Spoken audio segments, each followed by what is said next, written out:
ಪ್ರೀತಿಯ ವೀಕ್ಷಕರೇ, ಲಕ್ಷ್ಮೀ ಭಾರಮ್ಮ ಧಾರಾವಾಹಿಯಲ್ಲಿ ಕೀರ್ತಿಯಾಗಿ ನಟಿಸಿದಂತಹ ನಟಿ ತನ್ವಿ ರಾವ್ ಇವರು ಹೊಸ ನ್ಯೂಸ್ ತಗೊಂಡು ಬಂದಿದ್ದಾರೆ. ಹೌದು, ಭಾಗ್ಯವಂತರು ಎನ್ನುವಂತಹ ಧಾರಾವಾಹಿ ಸನ್ ಉದಯ ವಾಹಿನಿಯಲ್ಲಿ ಬರ್ತಾ ಇದೆ. ಈ ಧಾರಾವಾಹಿಯಲ್ಲಿ ತನ್ವಿ ರಾವ್ ಆ್ಯಕ್ಟ್ ಮಾಡ್ತಾ ಇದ್ದಾರೆ. ಒಂದಷ್ಟು ಟೈಮ್ ನಂತರದಲ್ಲಿ ಮತ್ತೆ ಕಿರುತೆರೆಯಲ್ಲಿ ಕಾಣಿಸ್ಕೊಳ್ತಿದ್ದಾರೆ. ಬನ್ನಿ ಈ ಬಗ್ಗೆ ಮಾತಾಡ್ಸೋಣ. ಇವತ್ತು ನಮ್ಮ ಜೊತೆ ತನ್ವಿ ರಾವ್ ಇದ್ದಾರೆ. ತನ್ವಿ ರಾವ್ ಅಂತ ಹೇಳಿದ್ರೆ ತುಂಬ ಸಣ್ಣ ಪದ ಆಗುತ್ತೆ. ಯಾಕೆ ಅಂತಂದರೆ ಬಹುಮುಖ ಪ್ರತಿಭೆ ಅಂತ ನಾನು ಹೇಳಬೇಕು. ಸಾಕಷ್ಟು ವಿಷಯಗಳನ್ನು ತಿಳ್ಕೊಂಡಿದ್ದಾರೆ. ಆಮೇಲೆ ಇವರ ಡಾನ್ಸ್ ಹೇಗೆ ಮಾಡ್ತಾರೆ ಅನ್ನೋದನ್ನ ನೀವು ನೋಡಿರ್ತೀರಾ. ಹೇಗಿದ್ದೀರಾ ತನ್ವಿ? ತುಂಬ ಚೆನ್ನಾಗಿದ್ದೀನಿ. Thank you so much. ತುಂಬ ಚೆನ್ನಾಗಂತೂ ಕಾಣಿಸ್ತಾ ಇದ್ದೀರಾ. ಆ್ಯಂಡ್ ತುಂಬ ಸಣ್ಣ ಆಗಿದ್ದೀರಾ. ಇದ್ರ ಬಗ್ಗೆ ಹೇಳಿ ನನಗೆ. ಫಸ್ಟು ತನ್ವಿ ಏನು ಇಷ್ಟು ಸಣ್ಣ ಆಗ್ಬಿಟ್ಟಿದ್ದಾರೆ ಅಂತ ಅನಿಸ್ಬಿಡ್ತು. ಇಲ್ಲ, ಅಷ್ಟೇನು ಸಣ್ಣ ಆಗಿಲ್ಲ. ಬಟ್ ಒಂದು ಮೂವಿ ಮೇಲೆ ಕೆಲಸ ಮಾಡ್ತಿದ್ದೆ. ಸೊ ಆ ಟೈಮಲ್ಲಿ ಸ್ವಲ್ಪ ವೆಯ್ಟ್ ಲಾಸ್ ಮಾಡಿಕೊಂಡೆ. ಡಾನ್ಸ್ ಸ್ವಲ್ಪ ನಡೀತಾ ಇತ್ತು. ಸೊ ಹಾಗಾಗಿ ಸ್ವಲ್ಪ ಮೇ ಬಿ ಗೊತ್ತಿಲ್ಲ, ಸೀಕ್ರೆಟ್ ಅಂತ ಖಂಡಿತ ಏನಿಲ್ಲ. ಓಕೆ, ಹೇಗೆ ಸಣ್ಣ ಆದ್ರಿ ಅಂತ? ಪಾಪ ತುಂಬ ಜನ ಟ್ರೈ ಮಾಡ್ತಾ ಇರ್ತಾರೆ ಸಣ್ಣ ಆಗಬೇಕು ಅಂತ. ಏನು ಟಿಪ್ಸ್ ಕೊಡ್ತೀರಾ? I think mostly just eat on time. ಜಾಸ್ತಿ ಕಟ್ ಡೌನ್ ಮಾಡೋದಕ್ಕೆ ಹೋಗದೆ ಹೆಲ್ದಿಯಾಗಿರೋದನ್ನು ಚೆನ್ನಾಗಿ ತಿನ್ನೋದು ಆ್ಯಂಡ್ ತುಂಬ ನೀರು ಕುಡಿಯೋದು, ಎಕ್ಸಸೈಸ್ ಮಾಡೋದು, ಅಷ್ಟೇ. ಚೆನ್ನಾಗಿ ನಿದ್ದೆ ಮಾಡೋದು. I think that's very very important. Okay, ಭಾಗ್ಯವಂತರು ಎನ್ನುವಂಥ ಧಾರಾವಾಹಿಯನ್ನು ಒಪ್ಕೊಂಡಿದ್ರಿ. ಏನು ರೀಸನ್ ಅಂತ ಹೇಳ್ಬೋದಾ? ಐ ಥಿಂಕ್ ಒಂದು ನಾನು ಡೆಫಿನೆಟ್ಲಿ ಜಯ ಅವರು ಒಂದು ದೊಡ್ಡ ರೀಸನ್.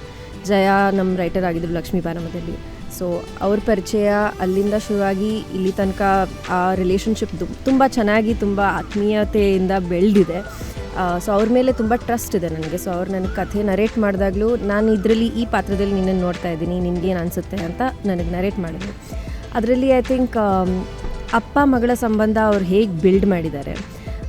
ಹ್ಯೂಮರಸ್ ಆಗೂ ಇದೆ, ಇಮೋಷ್ನಲ್ ಆಗೂ ಇದೆ, ತುಂಬ ಸಿಂಪಲ್, ಎಲ್ಲರೂ ರಿಲೇಟ್ ಮಾಡುವಂಥ ಒಂದು ರಿಲೇಷನ್ಶಿಪ್ ಅದು. ಬಟ್ ಅದರಲ್ಲೂ ಒಂದು ಏನೋ ಹಟ್ಕೆ, ಏನೋ ಟಿಪಿಕಲ್ ಅಂತ ಅನಿಸಲ್ಲ, ಏನೋ ಒಂದು ಡಿಫ್ರೆಂಟ್ ಆಗೂ ಇದೆ.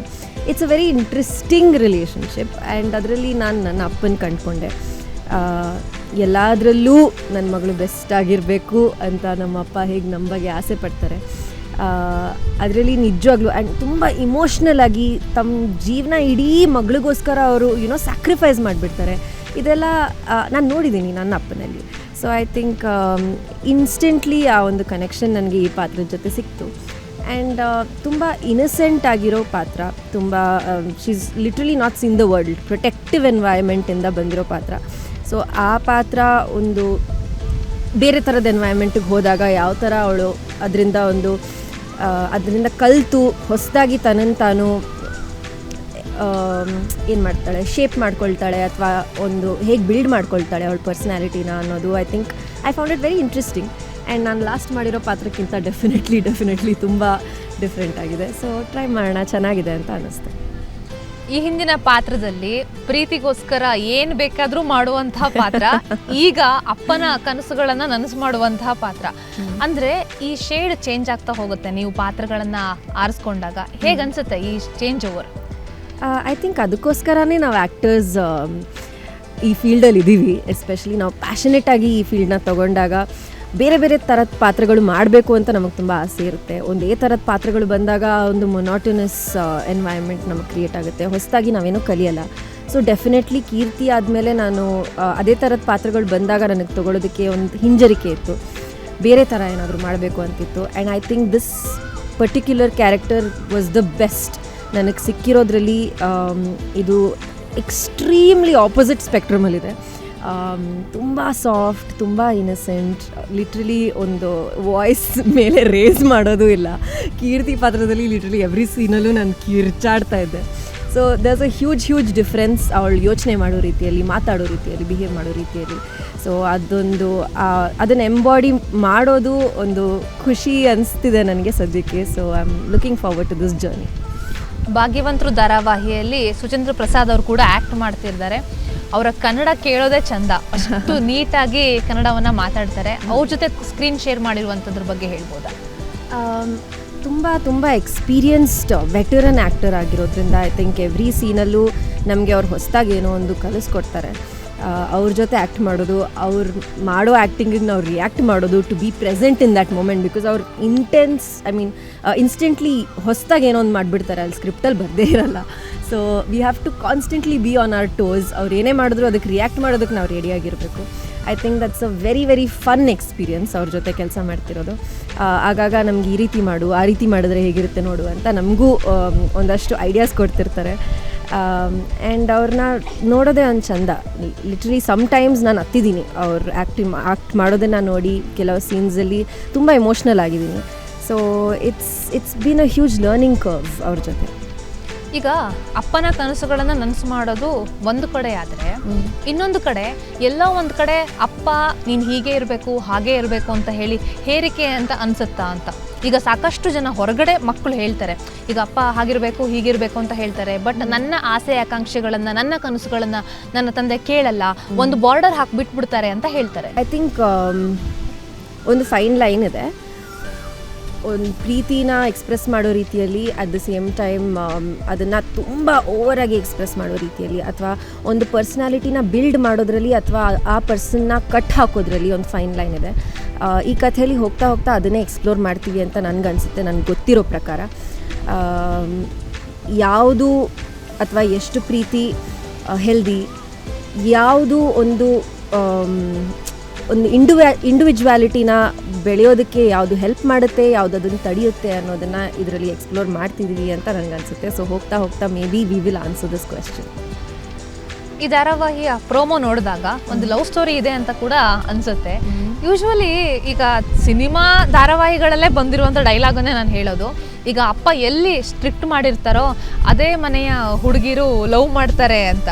ಸೊ ಆ ಥರ ಏನಾದ್ರು ಹೋಗುತ್ತಾ ಅಂತ. ನೀವು ಇದಕ್ಕೆ ಕಥೆ ನೋಡಬೇಕು ಅಂತ ಅನಿಸುತ್ತೆ. Definitely there is a love story. Okay, because love story ಇಲ್ಲದೆ ನಾವು ಯಾವ ರೀತಿ ಸೀರಿಯಲ್ ಮಾಡೋದಕ್ಕಾಗುತ್ತೆ. But at the same time I think ತುಂಬ ಪ್ರಿಡಿಕ್ಟಬಲ್ ಆಗಿರೋ ಲವ್ ಸ್ಟೋರಿನೂ ಅಲ್ಲ ಅಂತ ನನಗನ್ಸುತ್ತೆ. ಬಟ್ ನೀವು ನೋಡಿ, ನೀವೇ ನಮಗೆ ಹೇಳಬೇಕು. ಓಕೆ, ಈಗ ಭಾಗ್ಯವಂತರು ಧಾರಾವಾಹಿಯಲ್ಲಿ ಒಂದು ದೊಡ್ಡ ಸ್ಟಾರ್ ಕಾಸ್ಟ್ ಇದೆ, ಸಾಕಷ್ಟು ಜನ ಕಲಾವಿದರು ಆ್ಯಕ್ಟ್ ಮಾಡ್ತಾ ಇದ್ದಾರೆ. ಹೇಗೆ ಅನಿಸುತ್ತೆ ಎಲ್ಲ ಜೊತೆ ವರ್ಕ್ ಮಾಡುವಂಥ ಅವಕಾಶ ಆ್ಯಂಡ್ ಹೊಸ ಸ್ಕ್ರಿಪ್ಟ್ ಬೇರೆ, ಹೊಸ ಪಾತ್ರ? It's a very fun experience. Especially ನಾವು ರೀಸೆಂಟಾಗಿ ಒಂದಷ್ಟು ಶೂಟ್ ಮಾಡಿದಾಗ ಲಿಟ್ರಲಿ ಎಲ್ಲರೂ ಒಟ್ಟಿಗೆ ಇದ್ವಿ ಸೆಟ್ಟಲ್ಲಿ. ಆವಾಗ ನಮ್ಗೆ ಐ ಥಿಂಕ್ ರಿಯಲೈಸ್ ಆಗಿದ್ದು ಎಷ್ಟು ಜನ ಇದ್ದೀವಿ ಅಂತ. ಸೊ ನಿಜವಾಗ್ಲೂ ತುಂಬು ಕುಟುಂಬ ಅಂತ ಏನು ಹೇಳ್ತಾರೋ ಅದೇ ರೀತಿ ನಾವು ಶೂಟ್ ಮಾಡ್ತಿದ್ದೀವಿ. ಒಂದು ತುಂಬು ಕುಟುಂಬದಲ್ಲಿ ಎಷ್ಟೆಷ್ಟು ರೀತಿಯ ಕಲರ್ಸ್, ಪರ್ಸ್ನಾಲಿಟೀಸ್ ಇರುತ್ತೋ ಅವರಿಂದ ನಾವು ಎಷ್ಟೆಲ್ಲ ಕಲಿಬೋದು, ಅದೇ ರೀತಿಯ ಒಂದು ಎಕ್ಸ್ಪೀರಿಯನ್ಸ್ ಅದು. And we are having fun. ನಿಜವಾಗ್ಲೂ I think there are wonderful people on set. ತುಂಬ ಎಂಜಾಯ್ ಮಾಡ್ತಾ ಇದ್ದೀನಿ. ಓಕೆ, ಈಗ ಧಾರಾವಾಹಿಯ ತೆರೆ ಮೇಲೆ ಒಂದಷ್ಟು ಪಾತ್ರಗಳನ್ನು ಆ್ಯಕ್ಟ್ ಮಾಡ್ತೀರಾ, ಬಟ್ ನಿಜವಾದ ತನ್ವಿ ಬೇರೆ. ಸೊ ಜನರಿಗೆ ಆಶ್ಚರ್ಯ ಅಂದರೆ, ಈಗ ಈ ಹಿಂದಿನ ಧಾರಾವಾಹಿ ಪಾತ್ರನೇ ತೊಗೊಂಡ್ರೆ ಏನು ಇವರು ಇಷ್ಟು ಅಗ್ರೆಸಿವು, ಇಷ್ಟು ಹಠ ಹಾಗೆಲ್ಲ ಅನಿಸುತ್ತೆ. ಬಟ್ ರಿಯಲ್ ಲೈಫಲ್ಲಿ ತನ್ವಿ ಆ ಥರ ಇಲ್ಲ. ಆ್ಯಂಡ್ ನಿಮ್ಮ ಲೈಫ್ ಸ್ಟೈಲ್ ಕೂಡ ತುಂಬ ಸಿಂಪಲ್ ಆಗಿ ಇಟ್ಕೊಂಡಿರ್ತೀರ. ಈ ಬಗ್ಗೆ ಹೇಳ್ಬೋದಾ? I think that is the challenge ಅಲ್ಲ. ಒಂದು ಆ್ಯಕ್ಟರಾಗಿ ನಾವು ನಮಗಿಂತ ಎಷ್ಟು ಡಿಫ್ರೆಂಟ್ ಆಗಿರೋ ಪಾತ್ರಗಳನ್ನ ನಾವು ಪ್ಲೇ ಮಾಡಬಹುದು ಅನ್ನೋದೇ ನಮಗೆ ಒಂದು exciting challenge. At the same time ಎಲ್ಲ ಪಾತ್ರದಲ್ಲೂ ಒಂದಲ್ಲ ಒಂದು ರೀತಿಯಲ್ಲಿ ನಾವೇನೋ ಒಂದು ಕನೆಕ್ಟ್ ಮಾಡಿಕೊಂಡೇ ಇರ್ತೀವಿ, ಏನೋ ಒಂದು ರಿಲೇಟಿವಿಟಿ ಇದ್ದೇ ಇರುತ್ತೆ. ಇಲ್ಲಾದರೆ ನಾವು ಆ ರಿಲೇಟ್ ಮಾಡ್ಕೊಳ್ಳೋದಕ್ಕಾಗಲಿಲ್ಲ ಅಂದರೆ ನಾವು ಆ ಪಾತ್ರ ಪ್ಲೇ ಮಾಡೋದಕ್ಕಾಗಲ್ಲ ಅಂತ ನಂಗೆ ಅನಿಸುತ್ತೆ. ಕೀರ್ತಿಯ ಒಂದು ಸಿಚುವೇಷನಲ್ಲೂ ಐ ಥಿಂಕ್ ತುಂಬ ವಲ್ನರಬಲ್ ಆಗಿ ತನ್ನನ್ನು ತಾನು ಎಕ್ಸ್ಪ್ರೆಸ್ ಮಾಡ್ಕೊಳ್ಳೋದು, ಪ್ರೀತಿ ಮಾಡೋದು. I think I am able to relate with that. Maybe ಆ ಎಕ್ಸ್ಟ್ರೀಮಿಗೆ ನಾನು ಹೋಗಲ್ಲ ಡೆಫಿನೆಟ್ಲಿ. ಬಟ್ ತುಂಬ ಒಂದು ಓಲ್ಡ್ ಸ್ಕೂಲ್, ನಾನು ಒಬ್ಬರನ್ನ ಪ್ರೀತಿ ಮಾಡಿದ್ರೆ ನಾನು ಮಾಡೇ ಮಾಡ್ತೀನಿ, ನಾನು you know I will give my everything, ನಾನು ಬೇಕಾದ್ರೆ ಎಲ್ಲನೂ ಸ್ಯಾಕ್ರಿಫೈಸ್ ಮಾಡ್ತೀನಿ ಅನ್ನೋ ಆ ಒಂದು ರಾ ಐಡಿಯಾ ಇದೆಯಲ್ಲ, ಅದನ್ನು ನಾನು ರಿಲೇಟ್ ಮಾಡ್ಕೋಬೋದು. ಸೊ ಆ ರೀತಿ ಐ ಥಿಂಕ್ ಈ ಪಾತ್ರದೊಟ್ಟಿಗೆ ಡೆಫಿನೆಟ್ಲಿ ಮೋರ್ ರಿಲೇಟಬಲ್ ಆಗಿದೆ ನನ್ನ ಒಂದು ಜರ್ನಿ. ಎಸ್ಪೆಷಲಿ ಬಿಕಾಸ್ ನನ್ನ ಅಪ್ಪ, ನನ್ನ ರಿಲೇಷನ್ಶಿಪ್ ಕೂಡ ಈ ಒಂದು ಜರ್ನಿ ಸಿಮಿಲರ್ ಆಗಿದೆ. ನೀನೇನೋ ಅಚೀವ್ ಮಾಡಬೇಕು, ನೀನು ಲೈಫಲ್ಲಿ ಏನಾದರೂ ದೊಡ್ಡದಾಗಿ ಮಾಡಬೇಕು ಅಂತ ನನ್ನಪ್ಪ ನನಗೆ ಯಾವ ರೀತಿ ಸಪೋರ್ಟ್ ಮಾಡಿದ್ದಾರೆ, ನಾನು ಡೆಫಿನೆಟ್ಲಿ ಈ ಪಾತ್ರದ ಜೊತೆ ಅದನ್ನೊಂದು ರಿಲೇಟ್ ಮಾಡ್ಕೋತೀನಿ. ಅಟ್ ದ ಸೇಮ್ ಟೈಮ್ ಆ ಒಂದು ಇನ್ನಸೆನ್ಸ್, ಒಂದು ಹಾರ್ಡ್ ವರ್ಕಿಂಗ್, ನನಗೇನಾದರೂ ಮಾಡಿ ಜೀವನದಲ್ಲಿ ಮುಂದೆ ಹೋಗಬೇಕು, ಅದಕ್ಕೋಸ್ಕರ ನಾನು ಏನು ಬೇಕಾದರೂ ಮಾಡ್ತೀನಿ ಅನ್ನೋದು. ಸೊ ಈ ಕೆಲವು ಸನ್ನಿವೇಶಗಳ ಜೊತೆ ನಾನು ಡೆಫಿನೆಟ್ಲಿ ರಿಲೇಟ್ ಮಾಡ್ಕೋತೀನಿ. ಅದನ್ನು ಬಿಟ್ಟು ಬೇರೆದ್ದನ್ನು ನಾವು ಹೇಗೆ ಪ್ಲೇ ಮಾಡಬಹುದು, ನಮ್ಮನ್ನು ನಾವು ಆ ಸಿಚುವೇಶನಲ್ಲಿ ಇಟ್ಕೊಂಡು ಹೇಗೆ ಪ್ಲೇ ಮಾಡ್ಬೋದು ಅನ್ನೋದೇ ಒಂದು ಎಕ್ಸೈಟಿಂಗ್ ಜರ್ನಿ ಅನಿಸುತ್ತೆ ನನಗೆ. So it's a combination of both things. ವೀಕ್ಷಕರು ನಿಮ್ಮನ್ನು ನೋಡಿದಾಗ ಅಥವಾ ಸೋಷಿಯಲ್ ಮೀಡಿಯಾದಲ್ಲಿ ಏನು ಹೇಳ್ತಾ ಇದ್ದಾರೆ, ಈಗ ಒಂದಷ್ಟು ಟೈಮ್ ಗ್ಯಾಪ್ ಬೇರೆ ಆಗೋಯ್ತು, ಸ್ಕ್ರೀನ್ ಮೇಲೆ ಕಾಣಿಸ್ಕೊಳ್ದೆ, ಈಗ ಆಲ್ರೆಡಿ 2 ಸಿನಿಮಾ ಮಾಡಿದ್ದೀರಿ, ಬಟ್ ಕಿರುತೆರೆ ವೀಕ್ಷಕರ ಮುಂದೆ ಬಂದಿರಲಿಲ್ಲ. ಅದೊಂದು ಬ್ಲೆಸ್ಸಿಂಗ್ ಅಂತ ಹೇಳ್ಬೋದು. It makes me very grateful. At the same time ಜನ ಈಗಲೂ ಕೀರ್ತಿ ಅಂತ ರೆಕಗ್ನೈಸ್ ಮಾಡ್ತಾರೆ. ರೋಡಲ್ಲಿ ಹೋದಲ್ಲೆಲ್ಲ ನೀವು ಕೀರ್ತಿ ಅಲ್ವಾ ಅಂತ ಕೇಳ್ತಾರೆ, ವಿಚ್ ಅಗೇನ್ ತುಂಬ ಸಮಯ ಆಗಿದೆ. ಖಂಡಿತವಾಗ್ಲೂ ಸಿಲ್ವರ್ ಸ್ಕ್ರೀನಲ್ಲಿ ಕಾಣಿಸ್ಕೊಂಡಿಲ್ಲ, ಬಟ್ ಏನೇ ರೀಲ್ ಹಾಕಿದ್ರು, ಏನೇ ಪೋಸ್ಟ್ ಹಾಕಿದ್ರು ಜನ ನಿಮ್ಮನ್ನು ಮಿಸ್ ಮಾಡ್ಕೋತಿದ್ದೀವಿ, ಬೇಗ ಬನ್ನಿ ಸೀರಿಯಲ್ಸ್ಗೆ ಅಂತ ಹೇಳ್ತಾಯಿದ್ರು. ಐ ಥಿಂಕ್ ಕರೆಕ್ಟಾಗಿರೋ ಒಂದು ಸ್ಟೋರಿ ಪಾತ್ರಕ್ಕೋಸ್ಕರ ನಾನು ವೇಟ್ ಮಾಡ್ತಾಯಿದ್ದೆ. ಫೈನಲಿ ಅದು ಬಂದಿದೆ ಅಂತ ನನಗನ್ಸುತ್ತೆ. ಸದ್ಯಕ್ಕೆ ಪ್ರೊಮೋಸ್ ಎಲ್ಲ ರಿಲೀಸ್ ಮಾಡಿದಾಗ ಇದಕ್ಕೋಸ್ಕರ ಕಾಯ್ತಿದ್ದೀವಿ ಅಂತ ಒಂದಷ್ಟು ಜನ ಹೇಳಿದ್ದಾರೆ. ತುಂಬ ಸಂತೋಷ ಇದೆ. I feel very grateful. At the same time ಈಗಲೂ ಕೀರ್ತಿ ಅಂತ ರೋಡಲ್ಲೆಲ್ಲ ಕರೀತಾರೆ, ರೆಕಗ್ನೈಸ್ ಮಾಡ್ತಾರೆ. ಸೊ ಅಷ್ಟು ನೆನಪಿಟ್ಕೊಂಡು ಈಗಲೂ ಆ ಒಂದು ಪಾತ್ರಕ್ಕೆ ಪ್ರೀತಿ ಕೊಡ್ತಿದ್ದಾರೆ ಅನ್ನೋದು ತುಂಬ ಖುಷಿ ಇದೆ. ಅದೇ ಥರ ಅದರದ್ದೊಂದು ಸ್ಮಾಲ್ ಪರ್ಸೆಂಟೇಜ್ ಆದರೂ ಇದಕ್ಕೂ ಸಿಗಲಿ ಅನ್ನೋ ಒಂದು ಆಸೆ. ಇನ್ನು ಹೇಗಾಗುತ್ತೆ ಗೊತ್ತಿಲ್ಲ, but I am excited to see. Okay, ಇನ್ನೊಂದು ಪ್ರಶ್ನೆ ಇದೆ. ಇತ್ತೀಚಿನ ನಟಿಯರನ್ನು ನೋಡಿದಾಗ ಯೂಶ್ವಲಿ ಟ್ರಾವೆಲಿಂಗ್ಸು ಅಥವಾ ದೇವಸ್ಥಾನಕ್ಕೆ ಹೋದಾಗಲೂ ಅಥವಾ ಸಾಕಷ್ಟು ಫೋಟೋಶೂಟ್ಗಳನ್ನ ಹಾಕ್ತಿರ್ತಾರೆ, ಫೋಟೋಗಳನ್ನ ಅಪ್ಲೋಡ್ ಮಾಡ್ತಿರ್ತಾರೆ. ಬಟ್ ತನ್ವಿ ಹಾಗಲ್ವಲ್ಲ ಅಂತ, ಯಾಕೆ ಇಷ್ಟೊಂದು ಡಿಫ್ರೆಂಟ್ ಅಂತ? ಇದ್ರ ಹಿಂದಿನ ಕಾರಣ ಏನು ಅಂತ? ಜನನಿ ಅಲ್ವಾ, ಓದ್ತಾ ಇದ್ದೆ, ಎಕ್ಸಾಮ್ಗೋಸ್ಕರ. ಓಕೆ, ಅಪ್ಪ ಮೋಸ್ಟ್ಲಿ ಸೋಷಿಯಲ್ ಮೀಡಿಯಾ ಯೂಸ್ ಮಾಡಬಾರ್ದು ಅಂತ ಹೇಳಿರ್ಬೇಕು, ಮೊಬೈಲ್ ಕೊಟ್ಟಿಲ್ಲ ಅನ್ಸುತ್ತೆ. Yes exactly. But I think just not a very social media person in general. ಆದಾಗ ಆದಷ್ಟು ಪೋಸ್ಟ್ ಮಾಡ್ತಾ ಇರ್ತೀನಿ, ಬಟ್ ಈಗ ಜೆನ್ಯುನ್ಲಿ ಕಮ್ಮಿ ಆಗಿದೆ. I will definitely try to post more. ಇನ್ನೊಂದಷ್ಟು ನನ್ನ ಆಡಿಯನ್ಸ್ ಜೊತೆ, ನಿಮ್ಮೆಲ್ಲರ ಜೊತೆ ಸ್ವಲ್ಪ ಕನೆಕ್ಟ್ ಆಗಬೇಕು, ನನಗೆ ತುಂಬ ಆಸೆ ಇದೆ. ಆಗಬೇಕು ಅಂತ ಅಂದ್ಕೊಳ್ತಿರ್ತೀನಿ. ಒಂದಷ್ಟು ಐಡಿಯಾಸು ಇದೆ, ಇದನ್ನು ಮಾಡಬೇಕು ಅದನ್ನು ಮಾಡಬೇಕು ಅಂತ ಸುಮಾರು ಐಡಿಯಾಸ್ ಇದೆ ತಲೆಯಲ್ಲಿ, ಬಟ್ ಮಾಡಿಲ್ಲ. ಐ ಥಿಂಕ್ ಆಲ್ಸೋ ನಮ್ಮದು ಶೋ ಲಾಂಚ್ ಆಗಿರೋದ್ರಿಂದ, ಈಗ ಲಾಂಚ್ ಆಗ್ತಿರೋದ್ರಿಂದ ಅದರಲ್ಲಿ ಸ್ವಲ್ಪ ಬ್ಯುಸಿ ಇದ್ವಿ. ಸೊ ಖಂಡಿತ ಐ ವಿಲ್ ಬಿ ಬ್ಯಾಕ್.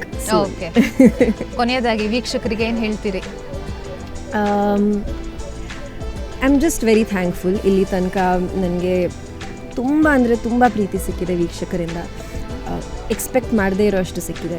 ಅದು ಆ ಪಾತ್ರಕ್ಕೆ, ಕೀರ್ತಿ ಪಾತ್ರಕ್ಕೆ ನಾನು ನಿಜವಾಗ್ಲೂ ಅಷ್ಟೊಂದು ರೆಕಗ್ನಿಷನ್ ಸಿಗುತ್ತೆ ಅಂತ ಎಕ್ಸ್ಪೆಕ್ಟ್ ಮಾಡಿರಲಿಲ್ಲ. ಸೊ ಎಕ್ಸ್ಪೆಕ್ಟ್ ಮಾಡದೆ ಅಷ್ಟೊಂದು ನನಗೆ ಮಾಡಿರೋದ್ರಿಂದ ಈ ಪಾತ್ರಕ್ಕೂ ಅದರಿಂದ ಒಂದು ಸ್ವಲ್ಪ ಆದರೂ ನನಗೆ ಆ ಒಂದು ಪ್ರೀತಿ ಟ್ರಾನ್ಸ್ಫರ್ ಆಗುತ್ತೆ ಅನ್ನೋ ಒಂದು ಆಸೆ ಇದೆ.